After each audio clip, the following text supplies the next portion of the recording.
Hi, everybody. Good afternoon. My name is Ann Childers, and this is Michele Sherer. We'll have some more introductions later. I'm an educator, but I'm also a parent of a child, Eli. This is Eli. He's not actually forced up against his data in his IEP. This is at the Monterey Bay Aquarium. But this is, I'm an instructional designer. I was listening to somebody earlier where they're like, I was a teacher and then a coach and then an assistant principal. And I'm like, my career's gone a lot like this. I just recently finished a project with New Teacher Center, and I work in SEL in California. But really, this is about me being a parent and an educator and the impacts of really deficit-based language that I feel. And so I make a lot of digital art this is sort of a combination of my story and integrated with some of the skills I've picked up against the way. So this is his actual data in his IEP, but this is how it feels sometimes. That it's real data. This is a real IEP, but a lot of it feels very inaccessible, even as a 25-year educator. And so our question really is about how can our language choice around students with special needs support more equitable learning environments for families and caregivers?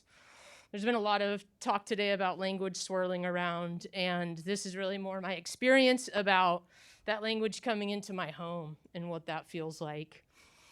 And as a special educator, looking at this, thinking about when you come to those IEP meetings and what language you're using or the conversations you have with people, how are you describing students? Is it deficit-based? Is it with some judgment? Or is it coming with strength-based language and the role that plays in creating partnerships with families? So just real quickly at your tables, like how have you noticed language impacting families and parents and caregivers? And what do you hope to get out of today? Just a really quick turn and talk. If we can bring the teams back. Would anybody like to share out? How can our language choices around students create more equitable learning? Or maybe there was some other key point that you were talking about. Would anybody like to share? I'll come up to you with the mic so they can hear you. We actually had quite a few different comments, but one of the comments that I made is I was just sitting in, I'm a coordinator for special education, in an IEP for a triennial, and the school psychologist was reading off her report and using words that I don't think the parent understood or didn't even ask for clarification. And then when she turned to the parent and said, "Do you understand?" She goes, "Mm-hmm." So I think parents are also afraid to speak up. Some parents are afraid to speak up when they don't understand things. Thank you for that. In that moment of that recognizing of like, how's that partnership going? Are the families understanding what you're saying? How are we building that relationship and the bridge? You just need the mic so people online can hear you. You're the next. Thank you. Similarly, I have a son with an IEP, and that slide really resonates for me. And just talking about language, I've had to stop when I'm sitting at the table as a parent. I've had to stop the meeting a couple of different times and say, "You guys are talking about my child," right? And I think we forget that, whether it's through special ed conversations, discipline conversations, we speak so matter-of-factly about like a human being that was created from this parent, you know what I mean? And I think we lose that because we do it so much. And I'm going to have, when I was a vice principal, I'm going to have 4 different discipline conversations today with parents, and I'm just rattling one through the other. Or as in the IEP space, we're going to have 4 or 5 different IEPs today. And we forget that this is one IEP meeting that this family's going to have this year. It's the one opportunity that they're going to have, and it can't be methodical. It can't be technical. It has to be a human experience.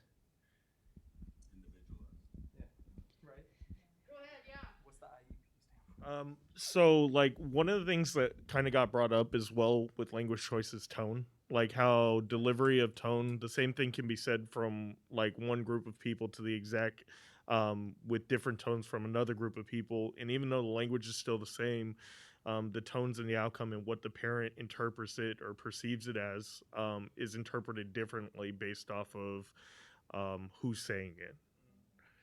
Did you want to add anything? Okay.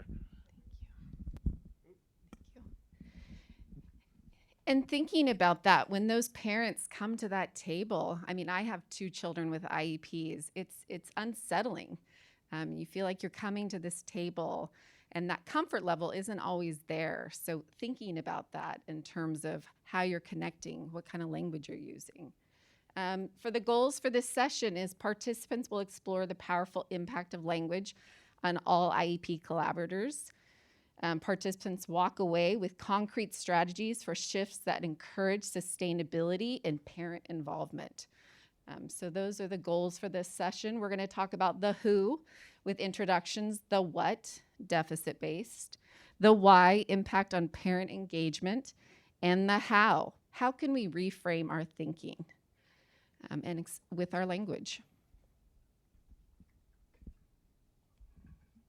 It's been a few years. We did this presentation in the same room a number of years ago, but this has had different iterations. I've taken it a bunch of different places, so I really appreciate being here today. I do want you to know this. See, I'm already choking up. It can be emotional for me, so just stick with me, all right? I just want to introduce Michele because she's who I call when I'm in my garage crying. How do I navigate this? How do I know what I know? I mean, I feel pretty well versed in education in California. You can Google me, look me up if you want. But I just really struggle with navigating this system as a parent, particularly knowing, understanding the systems and structures. It's quite a challenge. So Michele is the person who I call who helps me reframe when I'm in those spots. And I'm super honored to be here. And I'm very excited for Milpitas that she has her. They have her as working in inclusion because I believe when people can speak from their heart about these matters, we can take everybody a lot further. And that's her. So I've known Anne for 9 years, and I consider her, you can look her up, she's a designer of instruction. But for me, personally and professionally, she's definitely a beacon in my life. Somebody that I can stand next to, and she really pushes my practice, or she gives me ways of looking at things and how to reframe things. I view her as somebody that's designing solutions for education that can change education. And so just being partnered up here is a privilege and an honor. So this is, again, like I said, I love storytelling. You'll see some pieces I made. I take story classes. I've taken novel writing classes. I originally went to school for journalism. I actually never planned on becoming a teacher. I became a teacher in the teacher shortage of 2000. And this is a letter I found from a kid. Dear Miss Childers, you are the best teacher in the world. I'm so lucky to have a teacher like you. This is so, so serious. I wish I had a teacher like you, Miss Childers. I think he's hoping for the next years because he was in my class. I really wish that the end. And I just think, I mean, I started teaching in Watsonville, California. No credential, never been in a classroom. I'm sure there were students with IEPs in there that I didn't know how to meet their needs. I didn't know how to talk about. I didn't have the language. I didn't have the knowledge base. I was like, super fresh, and I didn't really understand how serious it was. He's right. How we talk about our kids and how we are meeting their needs is so, so serious. So in thinking about that, and once my son entered special education, I started to pay more attention to data in special education. And this is a graphical piece I made that represents, like, we need to be building brains, not bars. And this data is really, it's just not okay. And now I have my son in the system that here's the results where we're going. And it's it's not an easy journey with a kid that has a lot of health needs at the end of the day. My son has ADHD. He has hypotonia. He currently has bladder issues. I hope he doesn't grow up and get mad at me that I share all of this with everybody. But, earlier today I left a session, I had a call Stanford Neurology. If you've ever tried to get in there or get an appointment or a follow-up, you can't miss those. And at the moment, I really feel very torn between a lot of healthcare appointments, saying what Eli needs, and then school and their responses. And, for example, he has a one-to-one behavioral support, which, interesting enough, is a student I taught in 4th grade. And which is really an amazing kind of discovery to have with this young man. But I can say, well, they want to give Eli a one-to-one support, and the developmental pediatrician, I completely trust her. And it's well, that's not what he needs. He needs more structure at recess. So it's I just am how do I navigate this, right? Healthcare says this. Schools maybe will respond a different way. Those two don't talk. If only I could bring the developmental pediatrician and the urologist with me to the IEP. But that's not how our system is set up. So I'm just really noticing this big gap in, there's a lot about language and people might have different views, but what I think a lot of times is behavior, to me, feels like health issues with my son. That at the end of the day, ADHD is a neurological disorder and he has health issues. He has an overactive bladder, that's a health issue. So it's very interesting to me, just the language around behavior that is really housed in health, and then this really big sort of chasm between those that is really difficult for me and my spouse to navigate.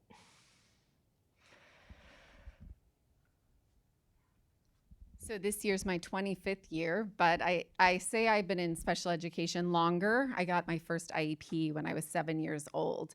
So I say I grew up in special education. It's interesting that I frame it that way, but not until I saw Dr. Edmond today was really able to help me reframe my experience in education.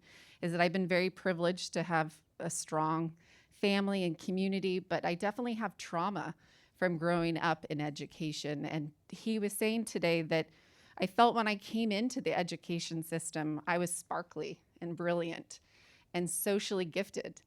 But when I really came into the education system, I really felt deficit my entire career in education. I'm still in education, and sometimes I still feel it because I'm not a green dot.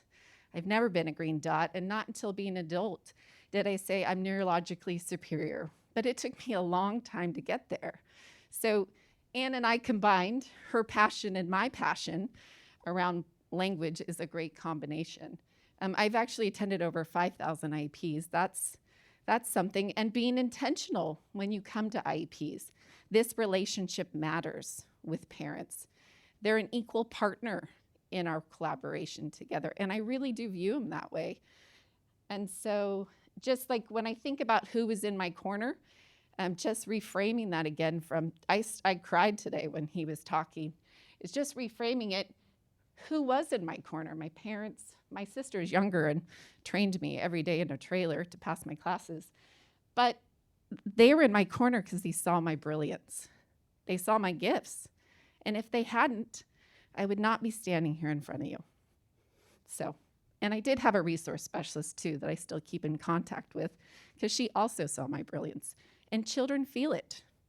They know, you can tell if they know you, if they see your gifts. You feel it. So again, the why, the impact on parent engagement. So when we're working with parents, checking yourself. What is your belief about this partnership? Do you dread it? Are they a difficult parent? I can say it in my entire career, I've never met a parent I didn't respect. And I can say that because I know they're a warrior. They're a warrior for their child. So when I come to the table, I enjoy that partnership. When cases are escalated, I usually can figure out why. Do those parents feel valued? Do they feel like their voice matters? Do you really see their child's gifts? And if you don't, that's where those partnerships get escalated and they get rigid and they get locked and you don't have collaborative conversations. So when you come into these IEPs, or if there's difficult cases, I want you to ask yourself, why? Why is this case escalated? I mean, it may be that you need to meet them where they're at. It may be because of the grieving cycle. It's very individual, but I always try to come with a neutral lens and make that partnership and understand they're being a warrior for their child. And I value that. And it actually helps the collaboration when I can recognize that and strategize with that. So Anne and I have been talking about deficit-based language for a long time. So going through IEPs, I encourage you to look at an IEP, trying to find the negative language, try to find the judgmental language. Do you see strength-based language in those IEPs? And it's really fascinating to go through them and highlight it because that does impact the partnership. Parents are nervous coming to these IEP meetings. They're not familiar with the process. Maybe they've been doing it for a couple years. But when people are talking about deficit-based language around their child, they do shut down. And it's not always helpful in that collaborative partnership.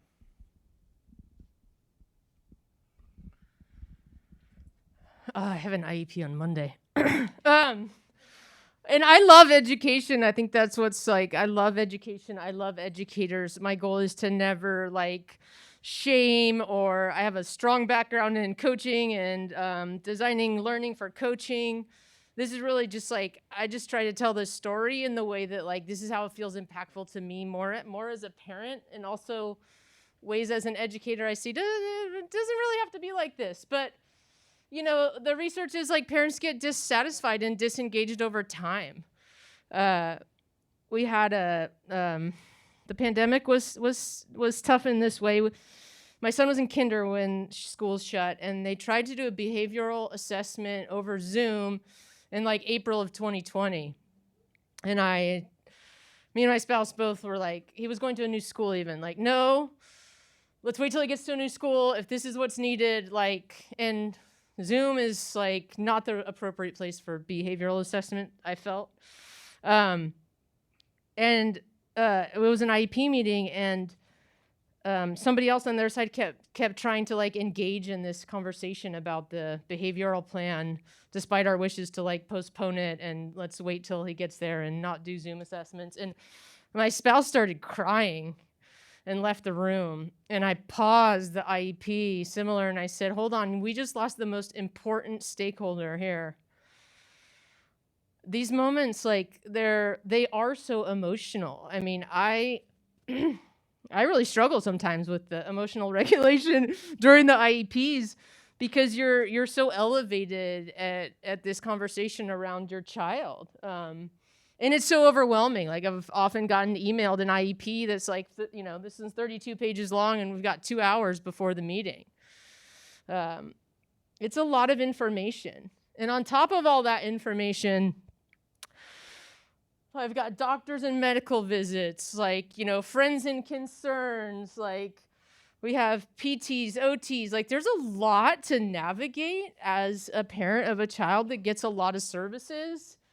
And the internet is, I try to stay away from that one, but it's a lot. It's a lot of different relationships that, if your child doesn't have these services and needs, those other people are not navigating. And I've thought a lot about that, but I'm pretty versed at synthesizing information, and it's pretty hard for me. What's that? I made these slides just as like a question around, how do we define strengths? Like, if we want to be strengths-based, who's defining the strengths? I'm not saying these definitions are right. I'm saying there's some I found, but that, in a little bit, I'll show you a Wordle I made. But, it dawns on me a lot that we never pause to define that. and or include the parent in what strengths they're trying to work on developing in their children. And that they really are dynamic, contextual, cultural processes.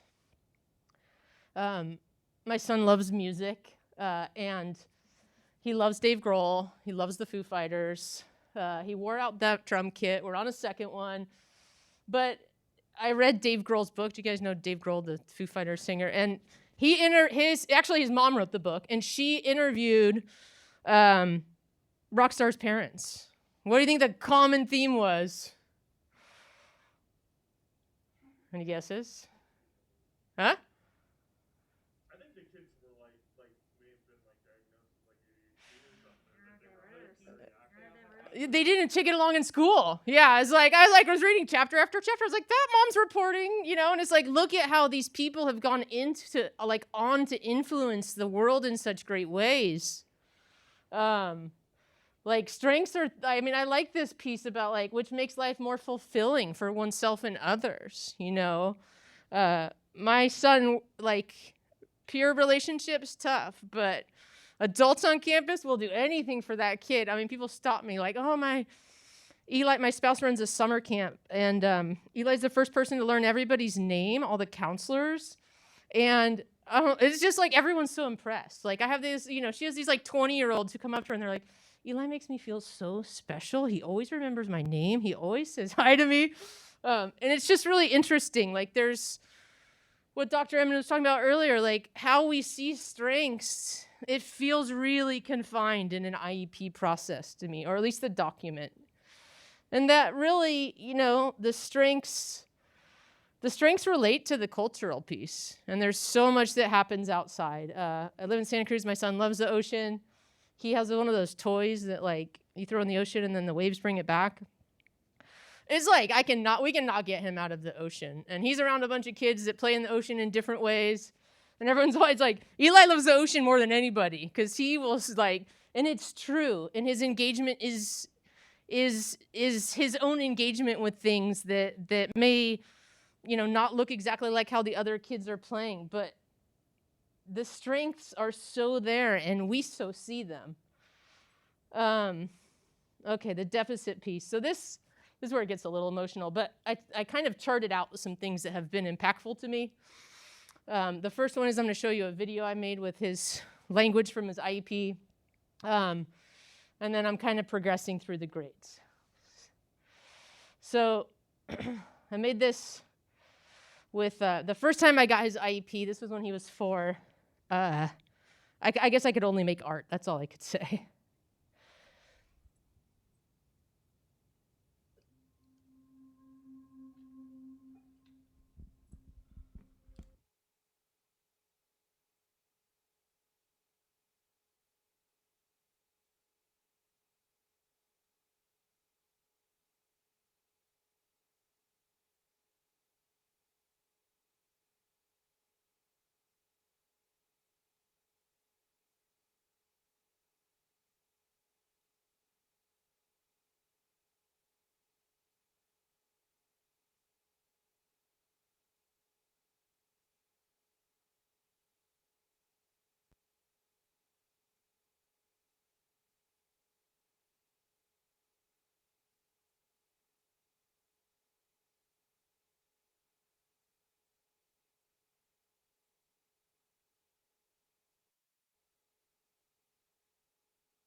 Oops.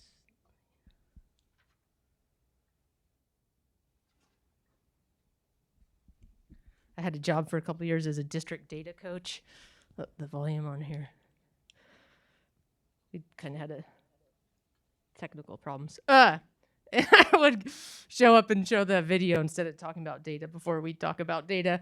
But I think, you know, I've had some opportunities to really dive deep into social emotional learning, universal design, and I feel like I've acquired language to help shift these to see pieces that, like, I feel like that's really supported me. And so, you know, finding the words can be hard, right? Finding the right words can be hard. This is, I put Eli's, this same IEP through a Wordle. And what I noticed is that the biggest word that comes after Eli is what? Average. And you guys know the video, the myth of the average. And, you know, I was like, what? I mean, it's just super interesting to me. Like, there's nothing about that cultural piece, those strengths, those, like, it's very technical. And I understand the need for that. And I also understand within that, there's some opportunities to shift. There's some other examples from language that I had a hard time with. And coming back to the health issue, if you see here, my son, he had a broken back, not sure if it was from birth or an accident in the pandemic. So it was like 3 months with the back brace, move as little as possible. And when we went back to school, he had an accident at school. I picked him up, and this is what his face looked like, and nobody was really sure what happened. And I understand accidents happen. This was summer school. So I kept asking for like an incident report, because what happened to like him mattered for the medical providers for him to know. And I kept struggling to like get this information, which I think should be protocol, right? But it was the things that I heard, you know, sort of like, I'm sorry you're frustrated. And I'm just like, okay. It took a lot of like, you know, I think that's really hard for parents to hear, and that language pushes me away, that I don't feel seen, that I didn't want to go talk to that administrator about that comment. And so, you know, this is just an example, but I think my point being, like, you don't know why people are asking or pressing. These health conditions are real, and it was really, you know, it was really disappointing. I can only say that. And then in inquiring, because, you know, I'm an advocate for kids, and I have one, and I just speak up. I try. So then, because I knew his teacher at the time, uncredentialed, brand new special education teacher coming back from COVID with, you know, a class of kids, which I know some of the other ones, some physical needs. And there was like, where's the, you know, to me, it's like becomes about the leadership, right? How are we supporting, this is a whole other issue because I've worked a lot with new teachers. How are we supporting brand new special education teachers? And not that there's anything wrong with these responses, but how this made me feel was that, like, we have the collaboration, thank you. You know, that it's like, where's this, and I was talking to Michele about this earlier, like, where's the input from the parents? We don't have, or I don't live in a place where there's survey systems. How's special education going for your child? What are challenges that you have? Where can I give feedback on this system? I feel voiceless sometimes, so try to voice through email. I probably could use some support on tone from who, but I'm emotional about it. It's emotional for me. And but if you notice, like, we are grateful for the collaboration. We have our general education colleagues and administrators. I'm great for that. But where's the parent in this collaboration? The language doesn't represent this collaboration and this relationship that I know Michelle's doing amazing work in building. Eli, and I apologize, this part is a little bit about a long story, but Eli had a psych report, and even as a long-term educator, some of these things, I kind of just don't feel like I know what I'm getting into before these assessments are done. But so he was in Zoom school, right, from like the end of big kinder through first, and then he had masks on, He's an only child, and because of his health concerns, we were pretty tight in COVID. And so this was like when he went back to school, this IEP was October of 2021. So this was the first time he had been in-person school.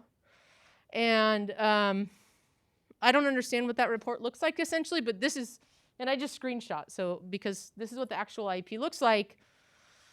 But regarding the social emotional, the clinically significant score was depression, maybe due to Eli not having many friends and feeling lonely at times. Mom adds that he seems fairly happy and questions the scores, describing him as depressed.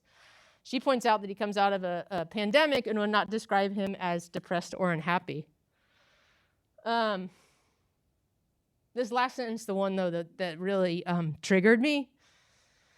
The team agrees that Eli, because, you get these reports, and I'm like, clinical depression? What is this? Like, he's quite happy. You're fine. And so, kind of after us saying, this doesn't fit the child that we know, the team agrees that Eli does not have clinical depression, that there's not a risk of suicide. He's 8 at this time. No. So as a team, we collaborate before we come to IEPs, going over our reports. And so just as an IEP team, I just really encourage people to look through their notes. Like, we want to have facts, we want to have data, and we also have to think about our objective here. We are working on a partnership. So we need to really look at our language and how we're using it. There wasn't any data to support that sentence. That could be a deal breaker in the partnership. So those are things as a team we really have to talk about. Is the language we use, being it factual, does data support it? What's the purpose of that statement? Is it warranted? And as a team, we have to talk about those things because it can break the partnership that we have with families, which they're the most important people at the table. So those are things that all of us can take a part of in working with teams. I'll try to get through this. Here,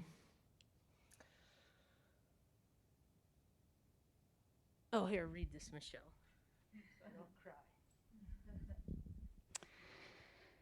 I am from the old Pueblo, where the base of the mountains is darker than the summit, and the rotted pomegranates in our yard of dried grass occasionally got picked for fanfare. From the desert valley streets and parks, I ventured and adventured, while my mama hid in the sunset hues of a sky too vast for her to find comfort, chasing the joys of a heated world and a place on the summit above the darkness. Although trapped herself, she gave me a voice and a dessert ride smelling of monsoon leftovers.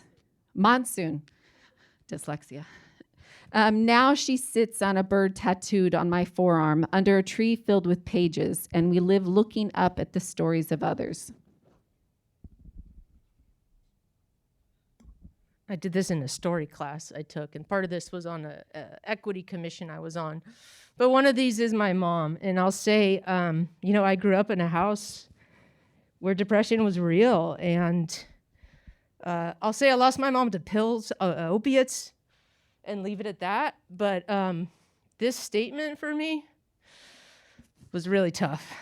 And it just felt like talking about the words coming into our homes. I mean, this is, my mom no longer had a will to live when she died, and verbalized that. And this is not a light issue for me. They say suicide has generational trauma for like up to 7 years, and it's a word in the IEP, but it's pretty intense, and the stories behind the parents can follow suit. And so I think there's a call for caution in Michele saying how we interpret data, how we think about how this lands. This is coming into my living room. I'm just like, this part of me is really struggling through that. And that lens on my child, and that, I don't know, the assessment didn't seem to match our child also. So That was probably the toughest moment in this story for this reason. I didn't take comments like that lightly, and the whole conversation was really quite awkward in the IEP. So from that to like, this is Eli's handwriting. He has hypotonia, low muscle tone, so his handwriting will it's not going to meet the standards or whatever. It's a health issue again, right?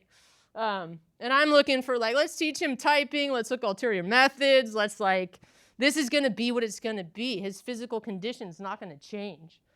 And the educator to me, I'm like, I taught kindergarten. What are butterfly dictated caps, bicycle dictated numbers, tree copy caps, horse copy lower, truck copy worse? Does anybody know what those mean? I just sort of like, what's the point?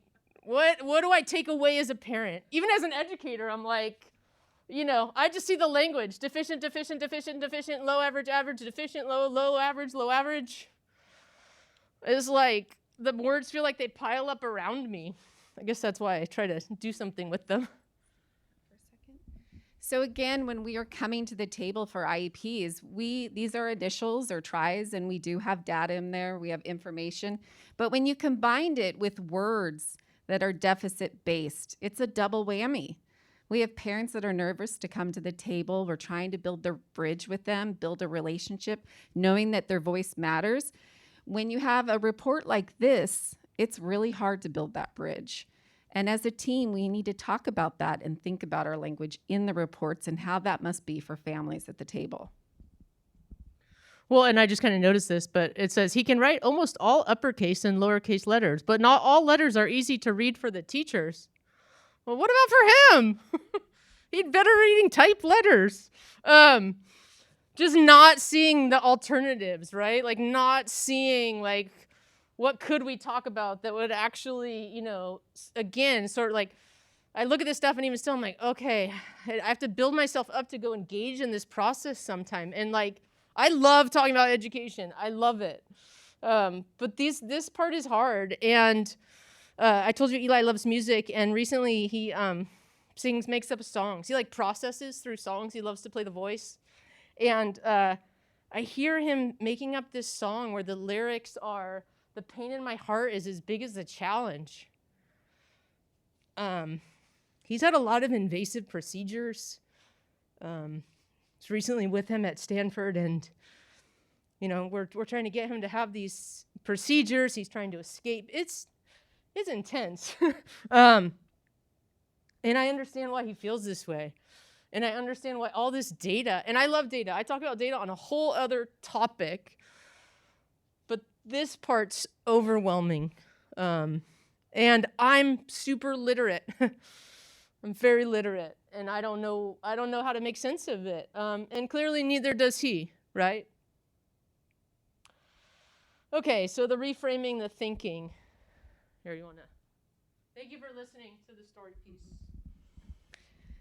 Reframing our thinking. Just how do we change the script? You know, how do we think about that in our roles of how we change that script of language? So I want you to think of a time or experience when language has impacted you, your social and emotional well-being. So I want you to touch base with your team and talk about that.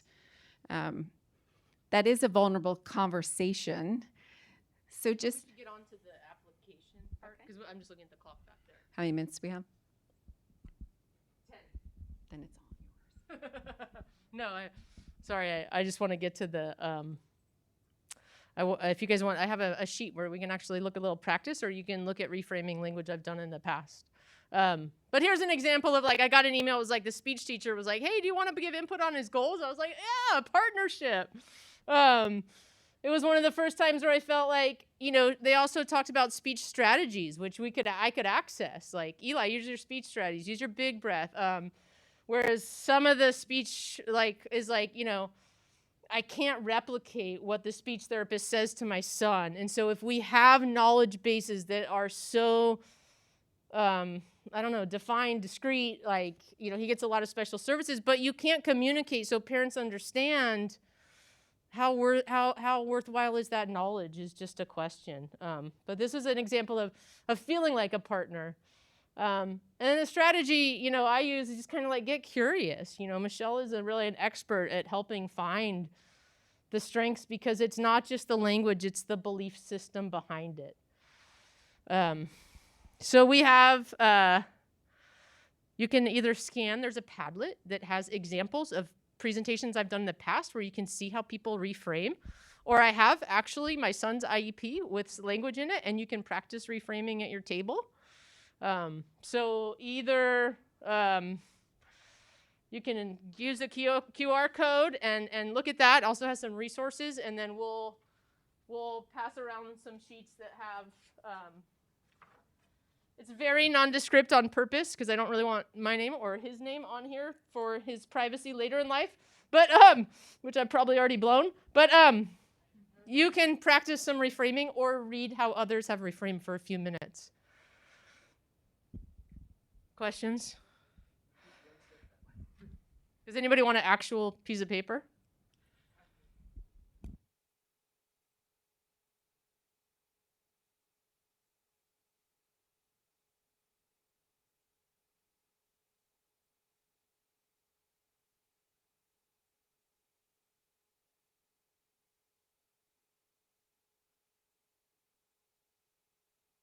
And for people online, they could look at the Padlet, and there's a PDF on here too.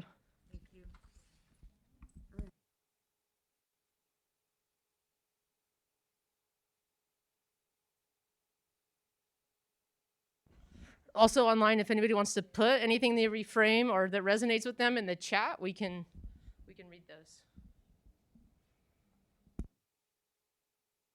About 8 minutes left.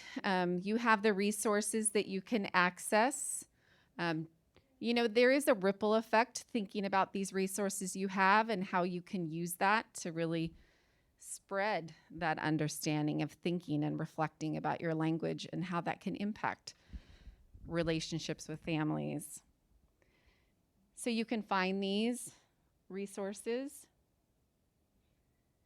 So looking at this slide, I've met, Anne and I have been doing this for the last maybe 5 years.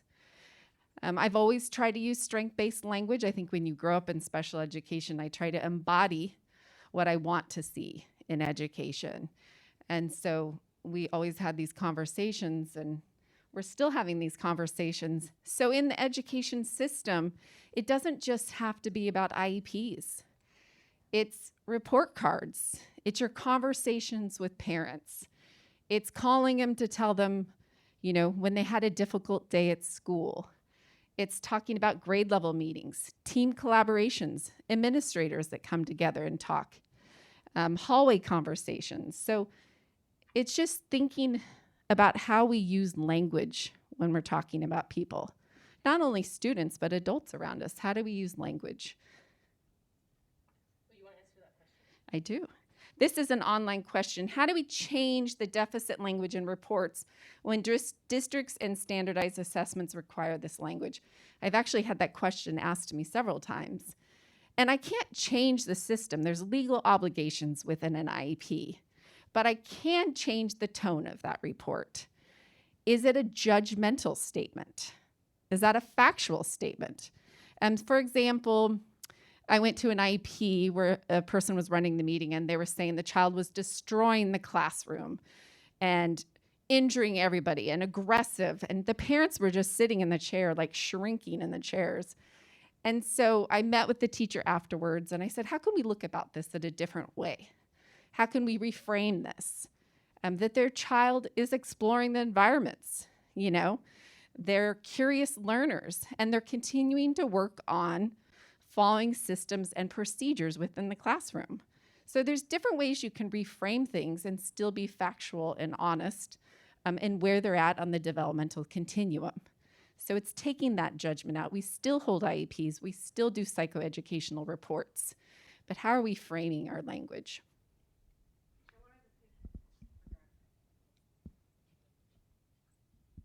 I appreciate you sharing that. And when we had the initial conversation, when we did the dyad at the very beginning, I really appreciated my colleague here sharing about how these conversations that we have when you have a leader or a team that's viewed as folks that are working on challenges or growth areas for students, when you use deficit language repeatedly over and over, it becomes the culture of your school site. And I really appreciated that. And then I extrapolated that too to say it also becomes what your children hear and how they feel about themselves.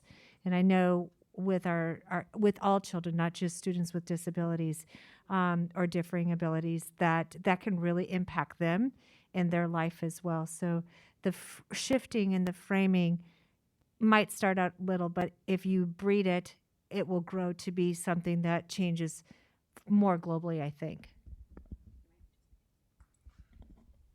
And I agree with that. Students are always around. Language is being used around them all the time, often by education experts that are around them using that language while they're still sitting there. So that language can impact students and how they feel about themselves, how they value themselves in the world, which is what we were talking about this morning. We want students to understand their gifts and their gifts they bring to the world and not hearing that deficit-based language all the time. Did anybody check out on the Padlet and see some practice in reframing? I mean, as somebody who works in the field of educator development, I'm like, it's practice. We got to practice, folks. We got to practice talking in a different way. It's not just like, I find myself ingrained in concepts or constantly questioning myself in how to be a better advocate, and that my own thinking constantly has to change, and I have to look back at where I learned all of these, like where I learned to have to almost sometimes like accept this deficit-based piece. And I don't know, I look back at that Padlet and I'm like, I hope there's some examples there of like, we got to practice this. It's just not going to come when I have 20 minutes to finish this IEP. And we got to create the automaticity in the language. And, I work in the field of SEL, and I've taken just the CASTLE framework and like taken it to teachers. Tell me what you want to say in a report card that you shouldn't say. And they'll tell me, like, let's reframe that. And it's the practice. I think it's practice. I think we don't take enough time with that as educators. So this goes really fast today. I think we're pretty close here to the end. I want to say, practice this with folks. Practice with yourself. And really, thank you. Thank you for listening.